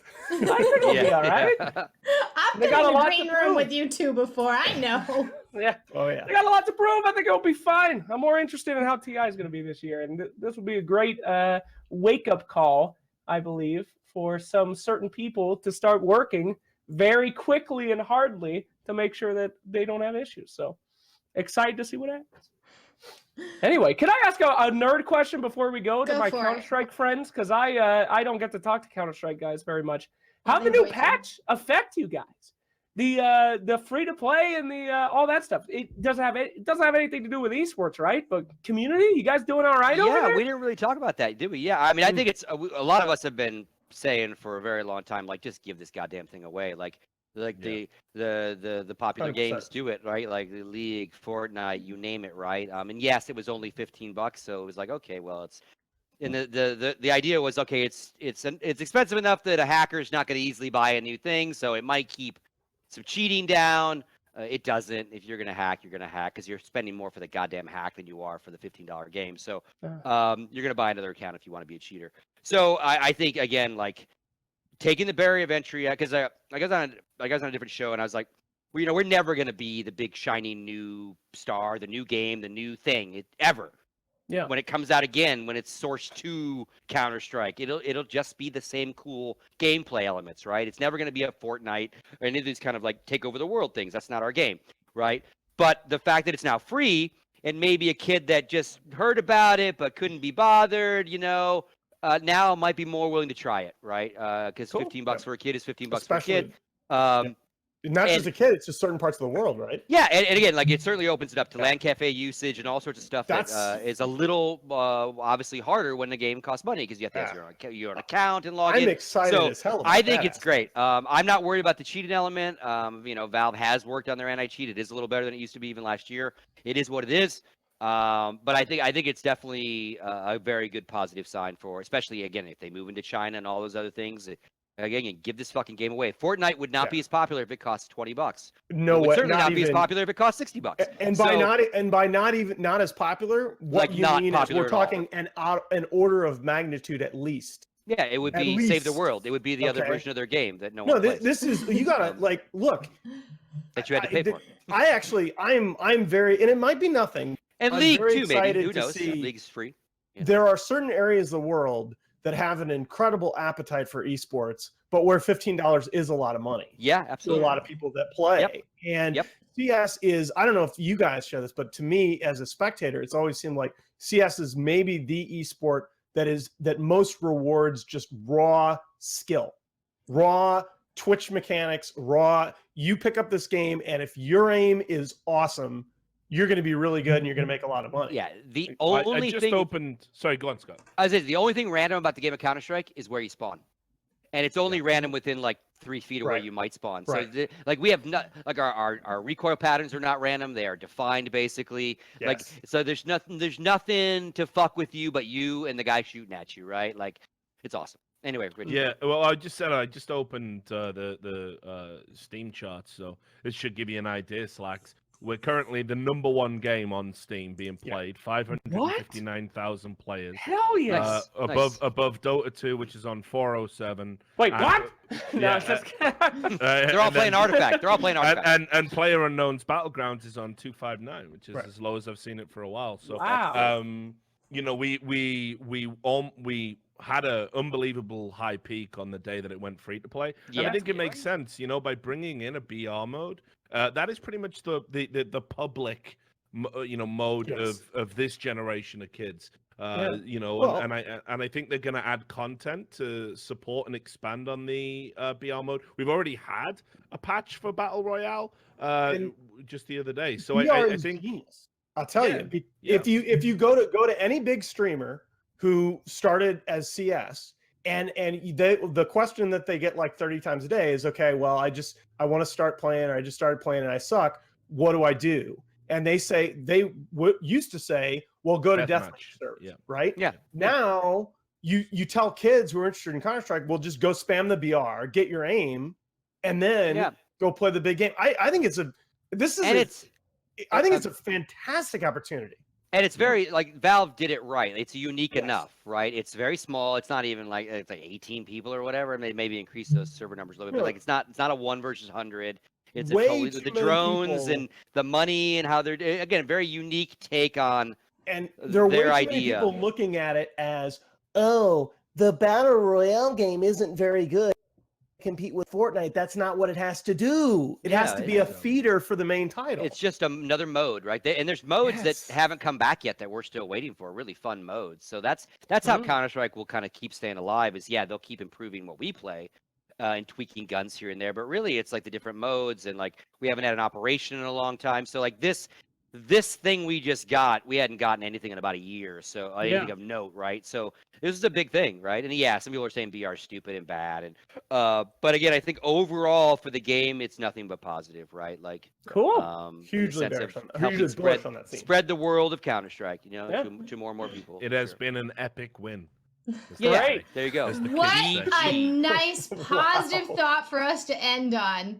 wrap up there, leave everybody with these warm, happy feelings as we head into the Merry holiday Christmas. season. Yeah, so sweet and wholesome from Richard here at the We end. usually get Cole in our Well, that's docket in Counter-Strike, Richard's so. middle names. Yes, Sweet and wholesome. sweet and wholesome. Fucking Yeah, know. exactly. Yeah. So if you want to see more amazing, sweet, and wholesome things from all of these guys, we've got SirScoots and SirActionSlacks double knighted here, Nahaz and Richard Lewis. Thank you all for joining us on the cooldown. We hope you guys enjoyed this, and we cannot wait to see everyone for the next episode. Bye. Fucking job, guys. children's TV over here. Yeah.